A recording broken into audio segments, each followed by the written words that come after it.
মঙ্গলবার থেকেই আবহাওয়ার আচমকা পরিবর্তন এবং বুধবার সকাল থেকেই শুরু হওয়া বজ্রবিদ্যুৎ সহ বৃষ্টিতে চন্দননগর ও তার আশেপাশের এলাকায় দেখা দিয়েছে প্রাকৃতিক বিপর্যয়। মঙ্গলবার বিকেলের দিকে প্রবল দমকা হওয়ার ফলে মানকুণ্ডু কানাইলাল পল্লীর বিশ্বের সবচেয়ে বড় জগদ্ধাত্রী মণ্ডপটি আচমকায় ভেঙে পড়ে। এই মর্মান্তিক দুর্ঘটনায় আহত হন 7 জন দর্শনার্থী। ঘটনার পরই দ্রুত ঘটনাস্থলে পৌঁছে যান পশ্চিমবঙ্গ সরকারের মন্ত্রী ও চন্দননগরের বিধায়ক ইন্দ্রনীল সেন।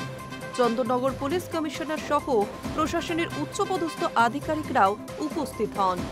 তারা পরিস্থিতি পরিদর্শন করে প্রয়োজনীয় নির্দেশ দেন এবং আহতদের চিকিৎসার সমস্ত দায়িত্ব গ্রহণেরও আশ্বাস দিয়েছেন তারা।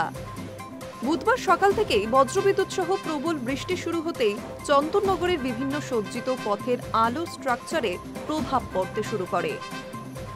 প্রাকৃতিক বিপর্যয়ের জেরে চন্দননগরের একাধিক লাইটের বাঁধন আলগাও হয়ে পড়তে দেখা যায়, ফলে এলাকা জুড়ে চাঞ্চল্য ছড়িয়ে পড়ে। তবে পরিস্থিতির গুরুত্ব বুঝে কমিটির উদ্যোক্তারা দ্রুত সিদ্ধান্ত নিয়ে নিরাপত্তার স্বার্থে পথের আলোর সজ্জা খুলে ফেলেন, যাতে দর্শনার্থী ও পথচারীদের কোনো ধরনের দুর্ঘটনা না ঘটে। High News network.